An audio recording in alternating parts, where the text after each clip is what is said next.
So there's been some breaking news from the housing minister in Canada, Sean Fraser, who used to be the immigration minister until, I guess, a few weeks ago.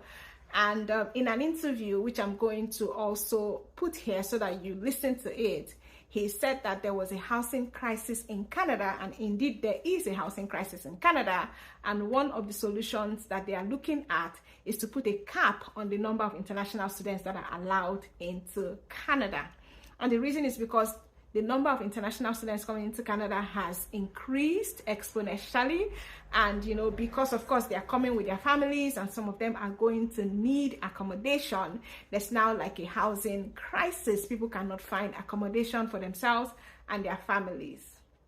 And it is so funny because this is similar to what just happened in the UK, where the UK put in a policy preventing people from coming in to study with their families, except you're coming to do a PhD.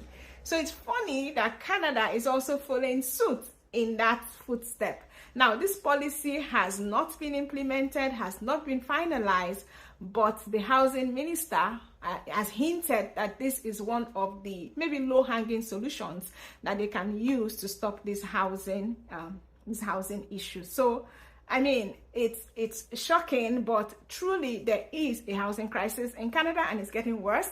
And we don't want to see a situation where Canadians or permanent residents start complaining bitterly about not able to get housing in Canada because of too many immigrants coming in and too many international students. There's also a record number of immigrants that have been coming in recently. So lots of people coming in. They are going to need houses, right? They're not going to sleep on the streets. So, I mean, everybody's looking for a house or somewhere to lay their head.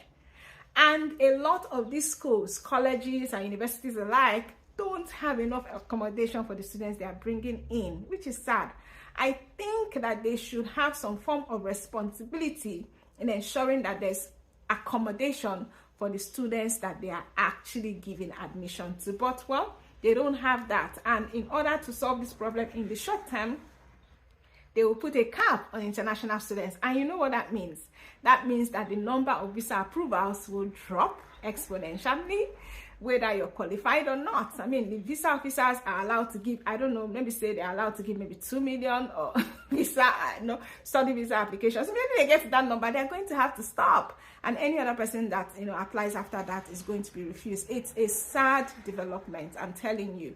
So if you have a plan of coming to study in Canada and you're there dragging your feet, thinking, should I not, complain about proof of funds or this or that, you better get to it before this policy, is finalized, and then it now becomes an issue because they now have to reduce the number of international students that are coming to Canada. So, I mean, you are lucky that you know about this on time, and while they are discussing it and finalizing it, make sure that you are putting your study plans, finalizing it, doing what you need to do, ensure that you're coming to Canada as soon as possible so that you're not caught in that policy. So I'm going to leave a clip of the video for you to watch, so you hear it from the horse's mouth and you hear what the man is planning to do. So he's an action minister and this is what he wants to do. So it's good that you're informed and that you take the action that you need to take. So I know there's lots of people who would like to get this breaking news, so just help me to like it and also share it so that as many people who need this information can get it. Thank you so much. I wish you all the best. So get to it. Thank you for watching. I'll talk to you soon. The question of housing has been plaguing the government, and one solution up for discussion is raising some eyebrows. That is the idea of putting a cap on the number of international students. The federal housing minister says this is one of the options the government needs to consider. Sean Fraser is the Minister of Housing, Infrastructure and Communities. Hello, Minister. Glad to have you. Listen, you certainly attracted some attention when you raised the prospect of putting a cap on international students coming to Canada as a way of easing pressure on the housing market. Well, look, I should be clear that the decision on managing the international student program will rest with my colleague, Minister Miller. But I think it's important that we're able to speak openly about the different challenges that communities are facing. Now, the international student program makes extraordinary economic and social contributions to Canada. It contributes tens of billions of dollars to our GDP annually. But what we've seen recently is there's been such rapid growth, given that the program is typically uncapped, that certain communities are having difficulties managing with the population growth that it's attracted. Of course, we still believe in the international student program, but we want to work with institutions in the communities where they exist to make sure it's being managed appropriately.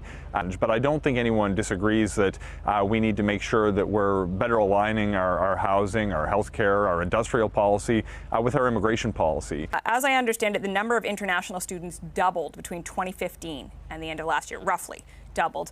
You were the immigration minister during some of that time, so do you not bear some responsibility for the situation we find ourselves in if the growth has been too exponential? One of the things that we should be really clear about is the international student program, including large numbers through the program, is a very good thing for Canada, but we just need to do it in a more organized way. What we saw over the last couple of years in particular is that the program, which is designed, this is not a bug but a feature, it's driven by the demand. You tweeted that you're blaming international students for housing costs when you were the one in charge of the program. What do you say to that? Look, I think it's really disappointing that anyone would try to be suggesting that one party or another is blaming newcomers. I'd go so far as to suggest I've been the immigration minister who's welcomed more, not just students, but newcomers more broadly into Canada. I remain an enormous supporter of the international student program, and I don't think it should be a negative thing that people are willing to talk openly.